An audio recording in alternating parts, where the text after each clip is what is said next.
నమస్తే, welcome to yo-yo TV. Andhra Pradesh ఎన్నికల్లో భాగంగా మన యోయో టీవీ రాష్ట్ర వ్యాప్తంగా పర్యటిస్తూ కృష్ణా జిల్లాలో ఉన్నాం. కృష్ణా జిల్లాలోని నందిగామ నియోజకవర్గంలో మనం ఇప్పుడు ఉన్నాం. ఈ నందిగామ నియోజకవర్గ ప్రజలు ఏమనుకుంటున్నారు, ఈసారి ఎవరిని ముఖ్యమంత్రి చేయబోతున్నారు, ఏ పార్టీకి అధికారం ఇవ్వబోతున్నారు అనే విషయాలు తెలుసుకుని మనం ప్రయత్నం చేద్దాం. రండి. హాయ్ బ్రదర్, మీ పేరు ఏం పేరండి? హరిశంకర్ అండి. హరిశంకర్ గారు, ఇప్పుడు రాబోయే ఎలక్షన్స్ మరి కొద్ది రోజుల్లో ఎలక్షన్స్ రాబోతున్నాయి. చాలా హోరాహోరీగా ఆంధ్రప్రదేశ్ ఎలక్షన్స్ జరగబోతున్నాయి. ఈ వచ్చే ఎలక్షన్స్లో ఏ పార్టీ అధికారంలోకి వస్తే బాగుంటుందని మీరు అనుకుంటున్నారు? మీ అభిప్రాయం చెప్పండి. ఎవరు ముఖ్యమంత్రి అయితే ఈ బాగుంటుంది? జనసేన అధికారంలో రావాలని కోరుకుంటున్నామండి. అంటే ఇప్పుడు మన పవన్ కళ్యాణ్ జనసేన తరపున పోటీ చేస్తున్నాడు కాబట్టి అది వస్తే రాష్ట్రానికి మేలు జరిగేదని చెప్పేసి నా అభిప్రాయం. ఏ మేలు జరుగుతుంది అనుకుంటున్నారు? జనసేన పవన్ కళ్యాణ్ ఏ మేలు చేస్తారని మీరు అనుకుంటున్నారు? ముఖ్యంగా రాష్ట్రంలో అవినీతి ఉంటుంది సార్. ఎక్కడైనా ప్రతి రాష్ట్రంలో. ఇప్పుడు పవన్ కళ్యాణ్ ఏంటంటే సొంత సంపాదన వదిలేసుకొని ప్రజల కోసం ప్రజాసేవ చేయడం కోసం రాజకీయాల్లోకి వచ్చాడు. అలాంటప్పుడు ఆయన అవినీతి లేని పాలన అందించగలడని చెప్పేసి నా నమ్మకం. ఆ విధంగా అవినీతి లేని పాలన అందించగలిగితే ప్రతి పేదవాడికి, ప్రతి గ్రామ స్థాయిలో ఉన్న చిన్న సన్నకారు రైతులకు కానీ ప్రతి ఒక్కరికి లబ్ధి చేకూరుద్దని చెప్పేసి నా అభిప్రాయం. జనసేన పార్టీ పవన్ కళ్యాణ్ వస్తే ఈ రాష్ట్రం బాగుంటుందని మీరు అనుకుంటున్నారు. గత పాలకుల అభివృద్ధి మీరు చూశారు. చంద్రబాబు నాయుడు ఇక్కడ 5 సంవత్సరాల నుంచి ముఖ్యమంత్రిగా కొనసాగుతున్నాడు. ఎలా ఉంది ఆయన అభివృద్ధి? ఎలా ఉంది ఆయన పాలన? ఎలా ఉంది? ఉంది సార్, అభివృద్ధి ఉంది. కాకపోతే ఏంటంటే కొద్దిగా అవినీతి కూడా ఉంది. అంటే అవినీతి అంటే కామన్గా జరిగేది, అది రూపు మారిపోయే పరిస్థితి లేదు. కానీ ఇసుక మాఫియా కానీ ఇంకా ప్రతి ఒక్కరికి లబ్ధి చేకూరపోవడం కానీ, ఆ పార్టీ వాళ్ళకి లబ్ధి చేకూరటం, మిగతా పార్టీలకు లబ్ధి చేకూరపోవడం, అంటే విభజించి పాలించు సూత్రం మీద పరిపాలన జరుగుతుంది తప్ప ప్రతి ఒక్క పేదవాడికి, ప్రతి ఒక్క చట్టరీత్యా హక్కున్న వ్యక్తులకి జరిగే పరిస్థితి లేదు. అది ఒక వర్గం పరంగా, ఒక పార్టీ పరంగా వెళ్తుంది తప్ప పథకాలు పూర్తి స్థాయిలో వచ్చే పరిస్థితి లేదు. జనాలు సంక్షేమ పథకాలు ఉన్నాయి సార్. ఓకే, ఇప్పుడు రేషన్ బియ్యం ఉంది సార్. స్టార్టింగ్లో చంద్రబాబు గెలిచినప్పుడు ఒక బియ్యం ఇచ్చారు. రేషన్లో కందిపప్పు ఇవ్వలేదు, పంచదార ఇవ్వలేదు, కిరోసిన్ ఇప్పటికీ ఇవ్వట్లేదు. ఈ ఎలక్షన్ దగ్గరకు వచ్చేటప్పుడు ఇప్పుడు ఇస్తున్నారు. అది కూడా పంచదార, కందిపప్పు. ఏది ఓటు బ్యాంకు రాజకీయాలు వేసి మిగతా పథకాలు అంటారా కొంతమందికి చేకూరుతుంది, కొంతమందికి రావట్లేదు. సమ్ బెటరే, మరి పూర్తి స్థాయిలో మరి డెడ్గా లేదులే. కానీ ప్రస్తుతానికైతే పర్లేదు పథకాలు. మరి అట్లా అని చెప్పేసి ప్రతి ఒక్కరి పథకాలు అయితే చేరే పరిస్థితి లేదు. అంటే మొత్తం మీద ఈ రాష్ట్రంలో అందరికీ పథకాలు అందలేదని మీ అభిప్రాయం. ఒకవేళ పవన్ కళ్యాణ్ వస్తే అలాంటి సంక్షేమ పథకాలు ప్రతి గ్రామాన ప్రతి వ్యక్తికి అందే అవకాశాలు ఉన్నాయి అంటున్నారు. మరి ఇక్కడ జగన్ కూడా ఈసారి పోటీ చాలా గట్టిగా ఇస్తున్నాడు. ఈ జగన్ పోటీ, చంద్రబాబు నాయుడు పోటీని తట్టుకొని పవన్ కళ్యాణ్ ముఖ్యమంత్రి అయ్యే అవకాశాలు ఉన్నాయంటారా? అంటే పవన్ కళ్యాణ్ గారు ఇప్పుడు ముఖ్యమంత్రి అవుతారని నేను అనుకోవట్లేదు సార్. అంగీకార పడే పరిస్థితి నేను అనుకుంటున్నాను. ఒక అంగీకార పెడితే దాని రీత్యా సీఎం అయ్యే అవకాశం ఉంటే ఉండొచ్చు. ఫ్యూచర్లో మన ముందు రోజుల్లో సీఎం అయ్యే అవకాశం ఉంటుంది. అంటే ప్రజెంట్ ఇప్పుడు అది సంస్థాగతంగా ఉందని నేను అభిప్రాయపడుతున్నాను. పార్టీ జనసేన ఒక ఆన్సర్ చెప్పారా? హంగ్ అయితే బాగుంటుంది, హంగ్ అయితే పవన్ కళ్యాణ్ కీలకం అవుతారు అంటున్నాడు. ఒకవేళ హంగే కనుక ఏర్పడితే ఇటు వైసీపీ టు టీడీపీ కనుక హంగే వస్తే పవన్ కళ్యాణ్ ఎటువైపు మద్దతు ఇస్తాడు? పవన్ కళ్యాణ్కే మద్దతు ఇస్తారు సార్. పవన్ కళ్యాణ్కే వేరే పార్టీలు మద్దతు ఇస్తారు. పవన్ కళ్యాణ్కే వేరే పార్టీ మద్దతు ఇస్తారా? అంతే. ఏసీ కర్ణాటకలో జరిగిన సిచ్యువేషన్ యాసిస్గా ఇక్కడ జరిగిద్దని మా ఆశ. అది ఎందుకంటే ఇంకా జనాలందరికీ పూర్తి స్థాయిలో లబ్ధి చేకూరుద్ది. అవినీతి లేని పాలన, కులాలకు సంబంధించి మతాలు లేని పరిపాలన సాగిద్దని చెప్పేసి మన రాష్ట్రంలో. ఈ నియోజకవర్గంలో గత 5 సంవత్సరాల నుంచి ఇక్కడ టీడీపీ ఎమ్మెల్యేగానే సౌమ్య గారు కొనసాగుతున్నారు. ఎలా ఉంది ఆమె పనితీరు? ఎలా ఉంది? అందరికి అందుబాటులో ఉంటుందా? డెవలప్మెంట్ ఎలా ఉంది? వివాదాలకే దూరంగా ఉంటారు. ఆమెకి ఉన్నంత సామర్థ్యం వరకు చేస్తున్నారు, చేయట్లేదేం లేదు. అందరికీ అనుకూలంగా ఉండే వ్యక్తి. టోటల్గా మొత్తం మీద మీరు మద్దతు ఇస్తే ఏ పార్టీకి మద్దతు ఇస్తారు? జనసేన పక్కా. హాయ్ బ్రదర్, మీ పేరేం పేరండి? సురేష్ అండి. సురేష్ గారు, ఇప్పుడు రానున్న ఎలక్షన్స్లో మరి కొద్ది రోజుల్లో 10-15 రోజులు ఎలక్షన్ జరగబోతున్నాయి. ఈ వచ్చే ఎలక్షన్స్లో ఏ పార్టీ అధికారంలోకి వస్తే ఈ రాష్ట్రం బాగుంటుందని మీరు అనుకుంటున్నారు? మీ అభిప్రాయం చెప్పండి. ఎవరు ముఖ్యమంత్రి అయితే బాగుంటుంది? పవన్ కళ్యాణ్ గారు ముఖ్యమంత్రి అయితే బాగుంటుంది అనుకుంటున్నాను. ఎందుకు పవన్ కళ్యాణ్ ముఖ్యమంత్రి కావాలని మీరు కోరుకుంటున్నారు? అన్ని వర్గాలకి అవకాశం ఇస్తున్నారు. మన సీట్ల కేటాయింపు దగ్గర నుంచి ఇప్పుడు ఏ ఎమ్మెల్యే క్యాండిడేట్ ఎవరినైనా సెలెక్ట్ చేసినా, ఏ పార్టీ సెలెక్ట్ చేసినా కూడా వాళ్ళ యొక్క ఆర్థిక స్తోమతను బట్టి సెలెక్ట్ చేశారు. కానీ క్యాండిడేట్ని బట్టి ఏ పార్టీ కూడా సెలెక్ట్ చేయలేదు క్యాండిడేట్ని. అదే పవన్ కళ్యాణ్ గారు ఇప్పుడు అన్ని వర్గాలను తీసుకొస్తున్నారు. ఆర్థికంగా వెనకబడిన వాళ్ళని ఎమ్మెల్యే టికెట్ కేటాయించారు. ఆయన గారు వస్తేనే మేము బాగుంటుందని అనుకుంటున్నాం. సరే, గత 5 సంవత్సరాల నుంచి ఈ రాష్ట్రంని అంటే ఆంధ్రప్రదేశ్ తెలంగాణ విడిపోయిన తర్వాత 5 సంవత్సరాల నుంచి ఇక్కడ చంద్రబాబు నాయుడు ఓ సీనియర్ వ్యక్తి పరిపాలిస్తున్నాడు. చంద్రబాబు నాయుడు ఎలా ఉంది, ఆయన పనితీరు ఎలా ఉంది? చంద్రబాబు నాయుడు గారి పనితీరు బాగుంది.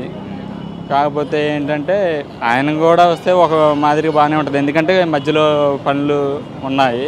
కాకపోతే పవన్ కళ్యాణ్ గారు కూడా ఏంటంటే ఆయన పెట్టిన స్ట్రాటజీలు కానీ, అన్ని వర్గాలకి న్యాయం జరగటం కానీ, అందరికీ అవకాశం ఇవ్వటం కానీ ఈ పవన్ కళ్యాణ్ గారికి కూడా ఇంకా బాగున్నాయి. సరే, మరి ఈసారి చంద్రబాబు నాయుడును ఒకవైపు వైసీపీ జగన్ని తట్టుకొని పవన్ కళ్యాణ్ జనసేన పార్టీ అధికారంలోకి వస్తుందంటవా? అధికారంలోకి వస్తుందని చెప్పి ఆయన కూడా దిగలేదుగా. ఆయన వంతు కృషి ఆయన చేస్తున్నాడు. మేము కూడా వస్తే బాగుంటుందని చెప్పి మేము అనుకుంటున్నాం. అంటే మీరు పవన్ కళ్యాణ్ సీఎంగా చూడాలనుకుంటున్నారా, రాష్ట్రంలో ముందంజలు ఉండాలనుకుంటున్నారా? పవన్ కళ్యాణ్ గారు సీఎం అయినా అవ్వకపోయినా ఆయన చేసే అభివృద్ధి అనేది చేస్తూనే ఉన్నాడు. ఒక పక్క నుంచి ఉద్దానం కానివ్వండి, ఫాతిమా కాలేజ్ విద్యార్థుల ప్రాబ్లమ్స్ కానివ్వండి, ఏదైనా సరే ఆయన సీఎంలో ఉన్నా లేకపోయినా కూడా ఆయన చేయాల్సిన పనులు అనేవి ఆయన చేస్తూనే ఉన్నాడు. సరే, ఒక ఓటర్గా ఈ నందిగామలో టీడీపీ ఎమ్మెల్యే సోమయ్య గారు ఇక్కడ 5 సంవత్సరాల నుంచి ఇక్కడ అధికారంలో ఉన్నారు. రాష్ట్రంలో కూడా టీడీపీ పార్టీ ఉంది. ఎలా ఉంది ఇక్కడ డెవలప్మెంట్, ఎలా ఉంది? తాను అందుబాటులో ఉంటుందో ప్రజలందరికీ? సౌమ్య గారు అయితే అందరికీ అందుబాటులోనే ఉంటారు. ఎవరిని అన్ని వర్గాలకి కూడా ఫేవర్గానే ఉంటారు. ఈసారి మరి ఇక్కడ ఎమ్మెల్యే ఎవరైతే బాగుంటుంది? ఎమ్మెల్యే అంటే ప్రజా తీర్పు అండి అది. నువ్వు ఒక ప్రజా ఓటర్గా చెప్పు, నీ అభిప్రాయం ఏంటి? సౌమ్య గారికి. సోమయ్య గారు. టోటల్గా ఈ రాష్ట్రానికి ముఖ్యమంత్రి ఎవరైతే బాగుంటుంది? పవన్ కళ్యాణ్ గారిని కోరుకుంటున్నాను. 100%. నమస్తే అండి, మీ పేరేం పేరండి? నా పేరు నరసింహరావు, తాలూరు చిన్న నరసింహారావు గారు. ఎలక్షన్స్ వస్తున్నాయి, మరి 10-15 రోజుల్లో ఇక్కడ ఎలక్షన్స్ జరగబోతున్నాయి మన ఆంధ్రప్రదేశ్లో. ఈ వచ్చే ఎలక్షన్స్లో ఈసారి ఏ పార్టీ అధికారంలోకి వస్తే బాగుంటుందని మీరు అనుకుంటున్నారు? మేము తెలుగుదేశం పార్టీ వస్తే బాగుంటుంది అనుకుంటున్నామండి. ఎందువల్ల? తెలుగుదేశం పార్టీ ఆల్రెడీ చాలా అభివృద్ధి చేస్తూ ఉందండి.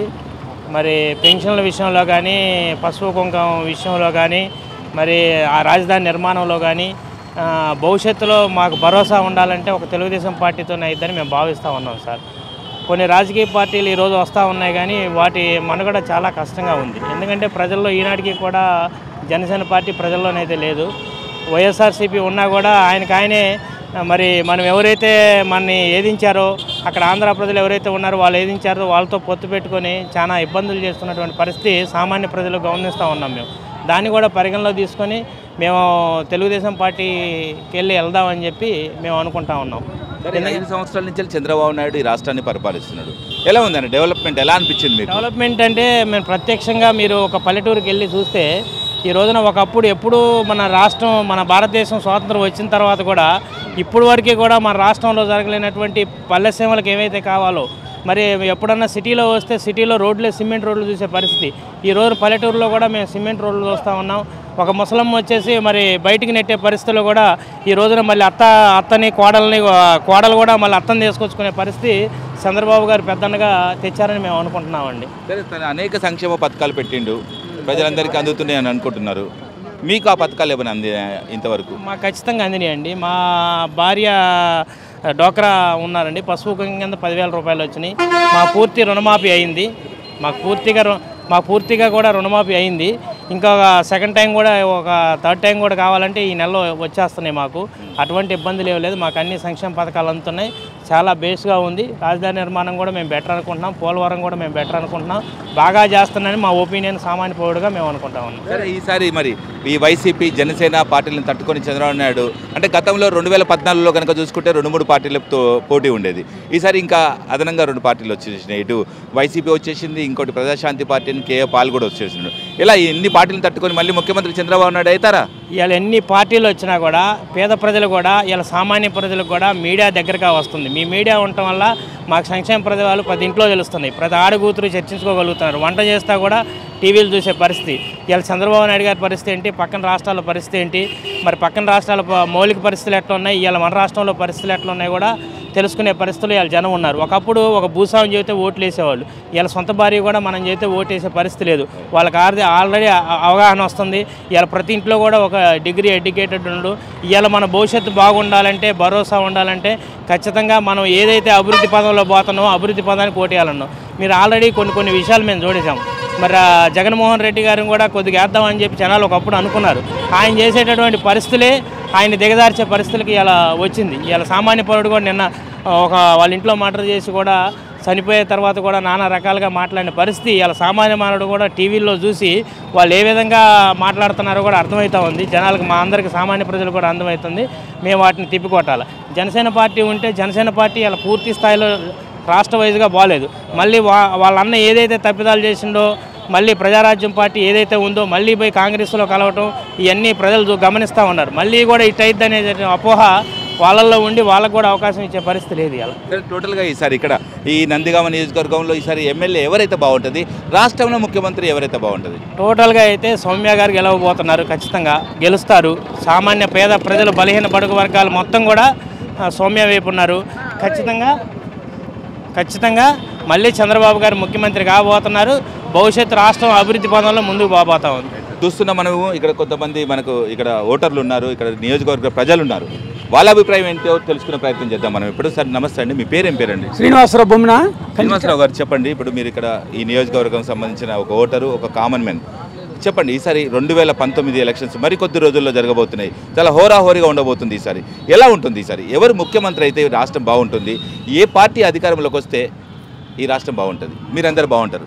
40 సంవత్సరాల అనుభవం ఉందని చెప్పేసి తెలుగుదేశం పార్టీ నారా చంద్రబాబు గారిని ముఖ్యమంత్రి చేసి, ప్రజలందరూ కలిసి 40 సంవత్సరాల అనుభవం ఉందని చెప్పేసి ముఖ్యమంత్రిని చేస్తే ఈరోజు ఆంధ్రప్రదేశ్ ఏ విధంగా ఉంది? నవనిర్మాణం అని చెప్పేసి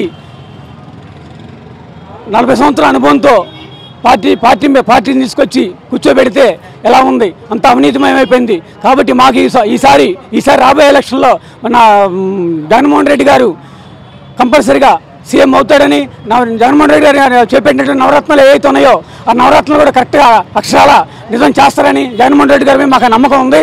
కాబట్టి ఎట్టి పరిస్థితులు ఈసారి మాకు జగన్మోహన్ రెడ్డి గారు సీఎం అవుతారని జగన్మోహన్ రెడ్డి గారి మీద నమ్మకంతో మేము కొత్తగా ఒకసారి అందరూ కొత్తదనం చూడాలని చెప్పేసి, కొత్తగా ప్రతి ఓటర్ కూడా కొత్తదనం చూడాలని చెప్పేసి ఈరోజు జగన్మోహన్ రెడ్డి మీద నమ్మకంతో జగన్మోహన్ రెడ్డి కంపల్సరీ ఓటేసి జగన్మోహన్ రెడ్డి గెలిపించి రాష్ట్రానికి జగన్మోహన్ రెడ్డి సీఎంగా చేస్తారని నేను నమ్ముతున్నాను. సరే సార్, మీరు జగన్మోహన్ రెడ్డి నవరత్నాలు పెట్టినరు, అవి నమ్మకం ఉందని మీరు అంటున్నారు.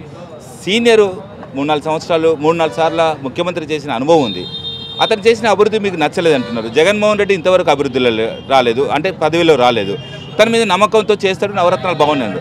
ఇతరు సీనియర్, ఇప్పుడు చేసిన అభివృద్ధి మీకు ఏం నచ్చలేదా? ఏ ఫలాలు మీకు అందలేదంటారా? ఏ అభివృద్ధి చేసేసారు? మళ్ళీ శాస్త్రంగా సెక్రటరీ కట్టాడా? శాస్త్రంగా సచివాలయం కట్టాడా? అసెంబ్లీ కట్టాడా? ఏది పూర్తిగా నిర్మాణం చేశాడు చెప్పండి. ఏది ఒక్కటి కూడా, ఒక్క ఇటుకు కూడా రాకుండా, ఒక్క ఇటుకు కూడా కట్టకుండా, శాస్త్రంగా ఏది కట్టకుండా హైకోర్టు శాస్త్రం కట్టాడా? హైకోర్టు శాస్త్రం చేశాడు. ఏ శాస్త్రం చేశాడో చెప్పండి. భూములు 30,000 ఎకరాల భూములు తీసుకొని 30,000 ఎకరాలు ఏం చేశాడో చెప్పండి. రాజధాని ఏం చేశాడో చెప్పండి. భూములు ఎవరెవరికి ఎలా ఏం చేశాడో చెప్పండి. కాబట్టి అది అనుభవం ఉందని చెప్పేసి వేస్తే అనుభవం లేని వ్యక్తిగా చేసి, ఇప్పుడు అనుభవం లేకపోయినా మన జగన్మోహన్ రెడ్డి గారికి అనుభవం లేదని చెప్పి మీరు అంటున్నారు. అనుభవం లేకపోయినా సరే రాజశేఖర రెడ్డి గారి అనుభవంతో, రాజశేఖర రెడ్డి స్ఫూర్తితో ఈ యొక్క జనాల యొక్క ఇది కోరిక మేరకు కంపల్సరీ జగన్మోహన్ రెడ్డి గారు సీఎం జగన్మోహన్ రెడ్డి గారి ప్రజలందరికీ అనుకూలంగా ఉంటారని చెప్పి అనుకుంటున్నాను. అంటే అనేక సంక్షేమ పథకాలు ప్రవేశపెట్టిన చంద్రబాబు నాయుడు, నేను ఆ పథకాలతోటే నేను మళ్ళీ ఈసారి ముఖ్యమంత్రి అవుతానంటున్నాడు. ఆ పథకాలు కానీ మీ కుటుంబానికి కానీ, మీ ఊరికి కానీ, ఈ నియోజకవర్గ ప్రజలకు ఏం అందలేదు అనుకుంటున్నారు మీరు? ఏమండి, బాబు వస్తే జాబ్ వస్తున్నారా? జాబ్ నిరుద్యోగ ఎప్పుడు ఇచ్చాయండి? 3 నెలల క్రితం ఇచ్చాడు. 3 నెలల క్రితం కూడా ఎప్పుడు ఇచ్చాయండి? 2,000 రూపాయలు అంట. 2,000 రూపాయలు ఎంత ఇచ్చాయండి? 1,000 రూపాయలు ఇచ్చాయండి. ఆ 1,000 రూపాయలు కూడా ఎంతమందికి వేసాడండి? అది పక్కన పెట్టండి. 1,000 రూపాయలకి ఆల్రెడీ పెన్షన్ ఇస్తున్నాడండి. జగన్మోహన్ రెడ్డి గారు వస్తే 2,000 రూపాయలు ఇస్తానండి. జగన్మోహన్ రెడ్డి గారు 2,000 ఇస్తున్నాడని చెప్పేసి ఏం చేశారంటే ఎలక్షన్కి 3 నెలల ముందు 2,000 రూపాయలు చేశారండి. అదే సంక్షేమం అంటారా? అది సంక్షేమం అంటారా? జగన్ అన్న తర్వాత 2,000 రూపాయలు జగన్ అన్న తర్వాత 3 నెలల ముందు ఎలక్షన్ వస్తున్నాయని చెప్పేసి ఇచ్చేసాయండి. రైతుల రుణమాఫీ 5 సార్లుగా 5,50,000 చొప్పున 1,50,000 రూపాయలు చేస్తానండి. మూడు విడతలు ఇచ్చాయండి. మిగతా 2 విడతలు అయ్యండి. 5 సంవత్సరాలు అవ్వలేదు. నీకు 5 సంవత్సరాలు అవ్వలేదా? ఇంకో నెల 5 సంవత్సరాలు అయిపోతుంది. మరి మీకు మిగతా 2 విడతలు ఏమైనాయండి? 3 విడతలే కదండి ఇచ్చింది. సంక్షేమ పథకాలు సంక్షేమ పథకాలు ఎక్కడ ఉన్నాయి చెప్పండి. కాబట్టి ఇదంతా కూడా సంక్షేమ పథకాలు అని చెప్పి చెప్పుకుంటున్నాడు. కాబట్టి ఈ సంక్షేమ పథకాలు కూడా ఇది లేదు. రైతు వారికి వచ్చేసి రైతు గారు గిట్టుబాటు ధర ఏం చేశారండి? సుబాబుల ధర గిట్టుబాటు ధర ఏం చేశారండి? ఎన్ని సంక్షేమానికి చెప్పుకున్నారు. కాబట్టి ఇదంతా కరెక్ట్ కాదని చెప్పి మేము నమ్ముతున్నామండి. సరే, మొత్తం మీద గతంలో చూసుకుంటే టీడీపీ, వైసీపీ పోటాపోటీ ఉండేది, కాంగ్రెస్ ఉండేది. ఈసారి జగన్ అంటే జనసేన పార్టీ కూడా పవన్ కళ్యాణ్ వస్తున్నాడు. ఒకవైపు ప్రజాశాంత పార్టీ అంటూ కేఏ పాల్ వస్తున్నాడు. ఇన్ని పార్టీలతో పోటీ తట్టుకొని ఈసారి జగన్ ముఖ్యమంత్రి అయ్యే అవకాశాలు ఉన్నాయంటారా? 100% ఉందండి. 100%. జనసేన ఎక్కడ నుంచి చెప్పండి. జనసేన మొన్నటిదాకా జనసేన మొన్నటిదాకా నేను సింగిల్గా పోటీ చేస్తాను, నేను సింగిల్గా పోటీ చేస్తాను అన్నాడు. ఈరోజు చూడండి ఎక్కడ పోటీ చేస్తున్నారో. తెలుగుదేశం పార్టీ పెట్టిన అభ్యర్థుల దగ్గర ఈయన పోటీ పెట్టిన కదా, వాళ్ళు పెట్టకుండా వాళ్ళు పోటీ పెట్టిన కాడ ఈయన డమ్మి అభ్యర్థులు పోటీ పెట్టి, జనసేన పోటీ పెట్టిన కదా తెలుగుదేశం డమ్మి అభ్యర్థులను పెట్టేసి ఇండివిజువల్గా అని చెప్పేసి పోటీ పెట్టి ఇద్దరు కుమ్మక్కై ఏ విధంగా కుమ్మక్కైపోయారు, ఇండివిజువల్గా కుమ్మక్కారు అంటే ఇల్లీగల్గా కుమ్మక్కైపోయారు. కాబట్టి జనసేన లేదండి. పాలుగారితో అసలు కేఏ పాలు అసలు లేనే లేడండి. ఎక్కడన్నాడు కేఏ పాలు చూపించండి. మొన్నదాకా ఇదిగో అన్నాడు, అదిగో అన్నాడు, అమెరికా బుష్ అన్నాడు, జార్జ్ బుష్ ఇది అన్నాడు. కేఏ పాలు లేదండి. మాకు ఉండాలి ఒక నికల్స్గా ఒక జగన్మోహన్ రెడ్డి దగ్గర మాకు కంపల్సరీగా మా ప్రభుత్వం వస్తున్నాం. చివరి క్వశ్చన్ అంటే ఈ నియోజకవర్గంలో గతంలో టీడీపీ ఎమ్మెల్యేనే ఉంది సౌమ్య గారు, ఎలా అభివృద్ధి చేసింది, మీ అందరికీ అందుబాటులో ఉంటుందా? ఈసారి మళ్ళీ ఆమె అధికారంలోకి వస్తుందా? మళ్ళీ మీరు ఎవరు కావాలని కోరుకుంటున్నారు ఈ నియోజకవర్గంలో ఎమ్మెల్యే? సౌమ్య గారు వచ్చేసి ఆమెకు అనుభవం లేదండి. ఆమె సౌమ్య గారికి ఎక్కడికి వెళ్ళినా సరే ప్రతి మండలానికి ప్రతి వ్యక్తి ఫలాని XYZ ఆ యాక్షన్ కలవటం, ఆ ఎక్స్తో ఏం చెప్తాను చెప్పడం, ఇంకొక వైని కలవటం, ఇంకో చెప్తాను, ఇంకో జట్టుని కలవటం, ఆ జట్టు చెప్తుంటాం కానీ ఇంక అనుభవం లేదండి. అవినీతి మొత్తం నందిగా వేసుకొని మొత్తం అవినీతి చేసేసారండి. కాబట్టి ఆమె ఆల్రెడీ అనుభవం లేని వ్యక్తి కాబట్టి ఆమెకి ఈసారి మేము జగన్మోహన్ రావు గారు కావాలనుకుంటున్నాం. నందిగానే కాన్స్టిట్యూన్సీలో డాక్టర్ జగన్మోహన్ రావు గారు, మణితో జగన్మోహన్ రావు గారు కావాలని చెప్పి అనుకుంటున్నాను. వైఎస్ జగన్మోహన్ రెడ్డి గారు ముఖ్యమంత్రి అయితే బాగుంటుంది. 100%. రైట్ సార్, మీ పేరేం పేరు సార్? మీ పేరు చెప్పండి. లక్ష్మీనారాయణ గారు చెప్పండి. ఇప్పుడు మళ్ళీ ఎలక్షన్స్ ఇప్పుడు రాబోతున్నాయి, 2019 ఎలక్షన్స్, మరికొద్ది రోజుల్లో ఎలక్షన్స్ రాబోతున్నాయి. ఈ ఉత్కంఠ పోరులో ఈసారి ఈ రాష్ట్రం బాగుండాలంటే ఎవరు ముఖ్యమంత్రి అయితే బాగుంటుంది, ఏ పార్టీ అధికారంలోకి వస్తే బాగుంటుంది మీరు అనుకుంటున్నారు? నాకు చెప్పండి. జగన్ గారు వస్తే బాగుంటుందని అనుకుంటున్నామండి. ఎందుకంటే చంద్రబాబు గారు వచ్చాడు, ఏదో చేస్తాడు అనుకున్నాం కానీ ఏమీ జరగల పనులు. ఇక్కడ ఆ బ్రిడ్జి అన్నారు, ఈ బ్రిడ్జి అన్నారు, ఏ బ్రిడ్జి అంతమడికి అయ్యింది లేదు. ఇప్పుడు ప్రస్తుతం మేమే ఈ ఎలక్షన్ ట్రెండ్ చూసి నేను నవరత్నాలు వేస్తున్నాను, ఈ వేస్తున్నాను, అవి వేస్తున్నాను అని చెప్పి ఏదో వేసిండు కానీ అవి సక్రంగా జరగట్లా. ఈ వేసిన 20 రూపాయల కోసం పనిచేయడి 5 రోజులు తిరుగుతున్నారు ఈ ఆడవాళ్ళు కూడా, అది సక్రంగా లేదు. కాకపోతే జనం ఈసారి ఒకసారి చూద్దామనే ఆలోచనతో ఉన్నారు జగన్ వైపు. అంటే జగన్ వైపు ఒకసారి వేద్దామనే ఆలోచనలు ఉన్నారు. చంద్రబాబు నాయుడు పనితీరు బాగానే ఉందంటున్నారా మీరు? పనితీరు బాగుంటే జనం ఎందుకు మారుతారు? పనితీరు బాగలేకనే ఏముంది, రుణమాఫీ వేస్తాన్నారు, రుణమాఫీ రాలా, ఈ పంటలకి గిట్టుబాటు ధరలు రాలా, రైతులు గగ్గోలు పెడుతున్నారు. ఇవాళ పని చేయాలంటే మిరగాయలు పోయాలంటే కూలీల ధరకు అల్లాడిపోతున్నారు. నానా రకాలుగా రైతులు ఇబ్బంది పడుతున్నారు. రైతు సంక్షేమం అన్నారు, రైతుకి ఏమి ఇవాళ 2 విడతలు రుణమాఫీ వేయాలా వేయాల. అది ఇక్కడ సరే, మరి 5 సంవత్సరాలు ఇక్కడ టీడీపీ ఉంది, ఆయన ఎంతో సీనియర్, గతంలో కూడా ముఖ్యమంత్రిగా కొనసాగిన వ్యక్తి చంద్రబాబు నాయుడు. ఈ రాష్ట్రం తెలంగాణ నుంచి విడిపోయిన తర్వాత కొత్త రాష్ట్రం అభివృద్ధి చెందిందని అంటున్నాడు, మీరేమో అభివృద్ధి చెందలే అంటున్నారు. ఎలా తీసుకోవచ్చు అండి? అభివృద్ధి చెందిందంటే ఇప్పుడు మామూలుగా రాష్ట్రం ఏదైనా పని చేస్తూనే ఉంటారు. కాకపోతే జరిగిందంటూ అందరికీ న్యాయం జరగల. అది కొంతమందికి న్యాయం జరిగింది, కొంతమందికి న్యాయం జరగల. రాష్ట్రం మొత్తం రాష్ట్ర ప్రజానికానికి అంతా న్యాయం జరగాలంటే ఎవరు ముఖ్యమంత్రి రావాలి, ఎవరు ముఖ్యమంత్రి పీఠ మీద కూర్చోవాలి? జగన్ కూర్చోవాలనుకుంటున్నాం మేము. అవుతుందంటారా? అవుతాడని గ్యారెంటీగా ఉంది ఖచ్చితంగా. సరే, ఇక్కడ లోకల్గా ఎవరు ఎమ్మెల్యే అయితే బాగుంటుంది, ఏ పార్టీ అధికారంలోకి వస్తే బాగుంటుంది? జగన్మోహన్ రావు గారిని ఎమ్మెల్యే చేద్దామని అనుకుని కొత్త నిశ్చయంతో తిరుగుతున్నాం. ఈ జగ్గయ్యపేటలో మన వైసీపీ నాయకుడే జగన్మోహన్ రావు రావాలి, రాష్ట్రంలో కూడా ముఖ్యమంత్రి జగన్మోహన్ రెడ్డి కావాలనుకుంటున్నారు. నందిగామ నియోజకవర్గం ఇది. జగన్మోహన్ రావు గారు రావాలి, అక్కడ జగన్ రావాలని కోరుకుంటున్నాను ఖచ్చితంగా.